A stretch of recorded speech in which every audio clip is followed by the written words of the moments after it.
All right, so the new version of AlgoBox is available on the website for download. Go pick it up, and let's talk about all the new features right now.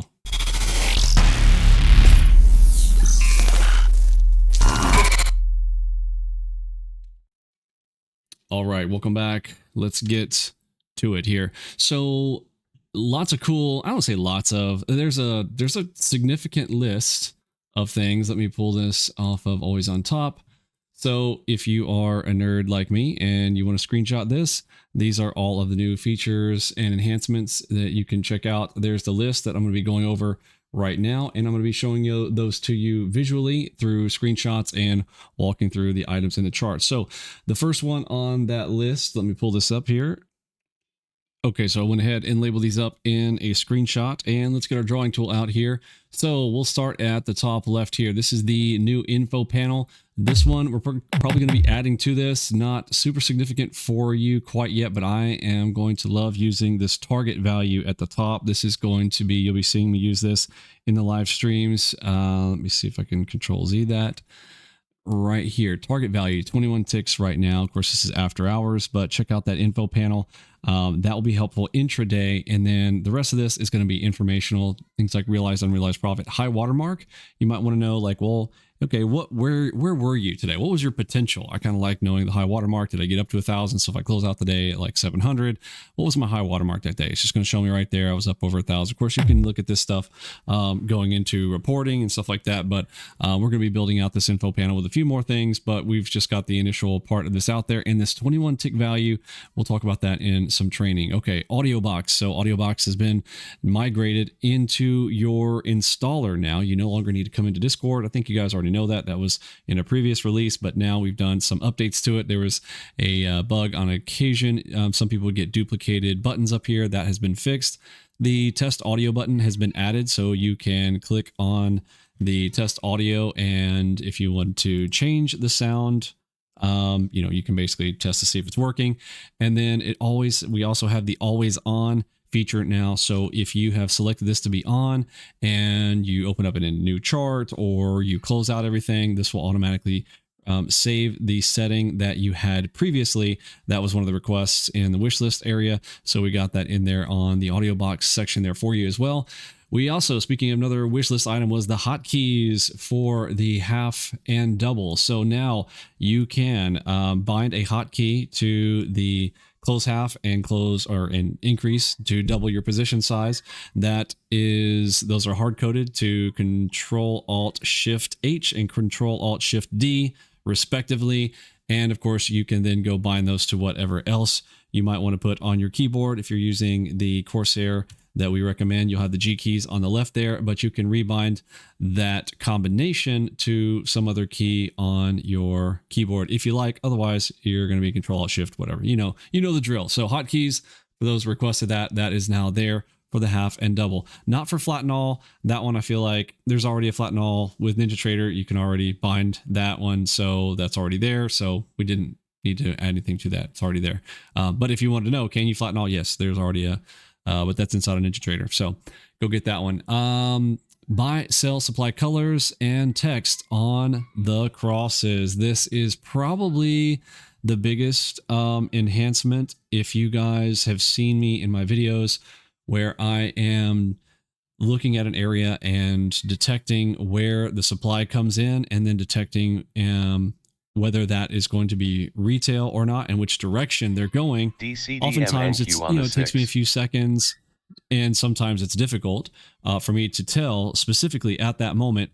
So I had wanted to go ahead and have something to designate that for me. So now that is here. We'll be talking about it more in training on it, but just so you'll know, if you look at the crosses, it now has the option to do, you do not have to do either of them. You can turn them off if you don't like them, but you've got the circle to indicate the color.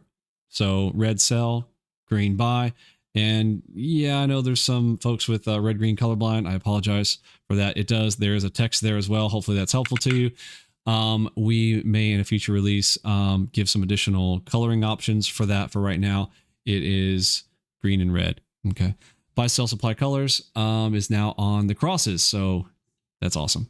Let's look over to the rays. Okay, so all of the horizontals from the past are now converted over to rays. That's just kind of an aesthetic thing to clear up some of the chart on the left-hand side as crosses start to stack up and you're starting to see, you want to see those levels coming across. They are rays, which means they will start at the cross itself and move to the right instead of moving right and left, which is what a horizontal line does. It's more of a technical thing than specifically a feature, but that is a change. A lot of things around the position manager buttons. So the position manager buttons, we have gone over those in previous releases. Those have not changed their function, but there are now hover texts over these because as you collapse the window, this kind of squeezes down. It does the acronym. So each tick near would be ETN, and this one for each tick far would be ETF. But if you wanted to go, I can't remember what they were. If you hover your mouse over them, they now have a cool tooltip text there for you that will tell you what those buttons are doing for you. That's the tooltip. The location option, if you go into the parameters, now they do not have to be at the bottom of your screen. If you want them at the top of your screen, if you want them on the right or the left, you have 4 options on any one of the sides. On the chart, you can place the buttons where you like those. That is now available. And color, font, and style. So if you don't like the red and green, now you can change those colors to whatever. So get creative. Let me see what you guys come up with. Let's see. Like maybe we'll have a little contest to see who can make their charts look the coolest. Even changing, you notice that these are a little bit of different bar colors here. I kind of like just the pure blue with white tips. But yeah, what do you guys like?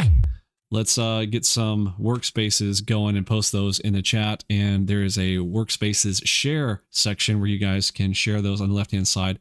In Discord, it's called the community workspaces menu on the left-hand side. Okay, for the rest of this list here, I'm going to go straight to the charts and go into the settings. So one that has been added, this was by request on the wish list. So if you go into indicators on the Bollinger Band parameters, let's start with that one. So going to come in here to the super bands is what we call them.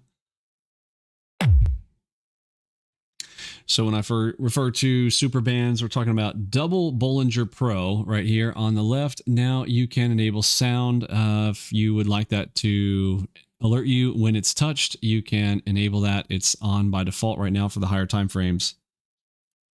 And next, let's go into the Fabella Pro. And on the right-hand side, we have a new section under the visuals. Visual settings, go to color profile. You have the original OG, which is going to be our dark green, bright green, and blue and pink, and bright red and dark red.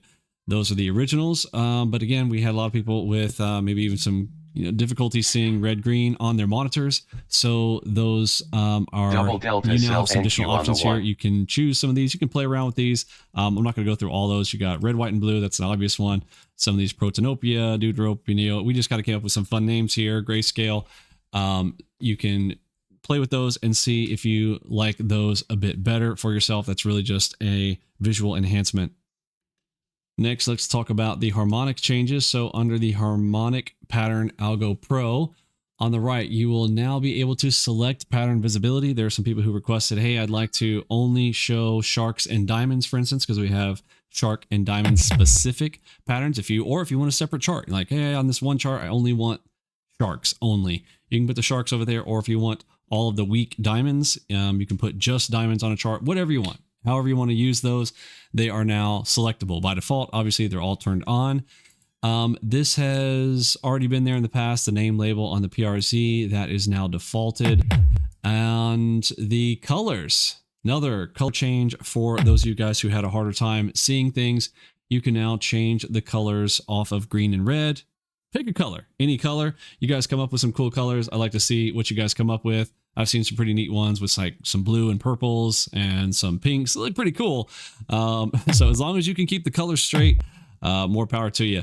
So yeah, let's see your charts. You guys play with those colors and show me some fun. Okay, and this enhancement applies to several of our indicators. The Delta Flagging Pro is one example where if we are drawing horizontals, you'll notice the global horizontals. There has been a problem with that in the past where There was some overlap in names. We've completely randomized that now. And so now the global horizontals is going to work quite well. So if you would like to project the horizontals from one time frame down to another, like a good example, something you might want to do. If I want the horizontals off of, say, the 89 to project downward to the wave and all the way through all of these. So you would need to just go onto each of the lower time frame charts and enable allow global drawing objects, and then just go to that chart and select show global horizontals right there. And then those global horizontals will project down to all of your other charts. So again, most of the time you're not going to want to go using that on the low time frame to push up, but oftentimes it's from the high time frames downward is typically where you may want to use that. So that is now working as well. And last is pretty minor. It was the little minor bug on the horizontal line labels, that when you would draw a horizontal line, sometimes they wouldn't put the little number over here on the right. Right now, if I come over here and press F6, draw a horizontal line there. If I have the horizontal line indicator on, I should probably have that on first to show it, shouldn't I? There we go. So yes, those line labels will put the price point on there for you if you would like. Also, so here's that test audio. I'll go ahead and press it there. Now that the other sounds are coming through, I don't think it's going to work right now because market's moving here for the moment. But if you were to just have turned it on, actually I think I got to have it off first. So yeah, she'll have that test audio button there where you can test the sound that you have switched over to. And if you don't see the audio box up here on some of the charts, again, depends on which workspace. Remember, we have multiple workspaces. Make sure you watch one of the first videos in our series there to talk to you about the various workspaces and how you might want to use those if you're on a laptop or a 4-screen machine or using our suggested 4K setup. Again, this is the standard 5-chart layout. There are a number of those inside of here, but if you don't see the audio box, some of these, if you just expand them out, you'll see that I've already got that enabled there for you on your workspaces. So if you guys have any questions, pop them there in the comments or head on over to our Discord channel chat, and I will catch you guys in the live streams. Hopefully tomorrow. I'll catch you in the next one. See ya.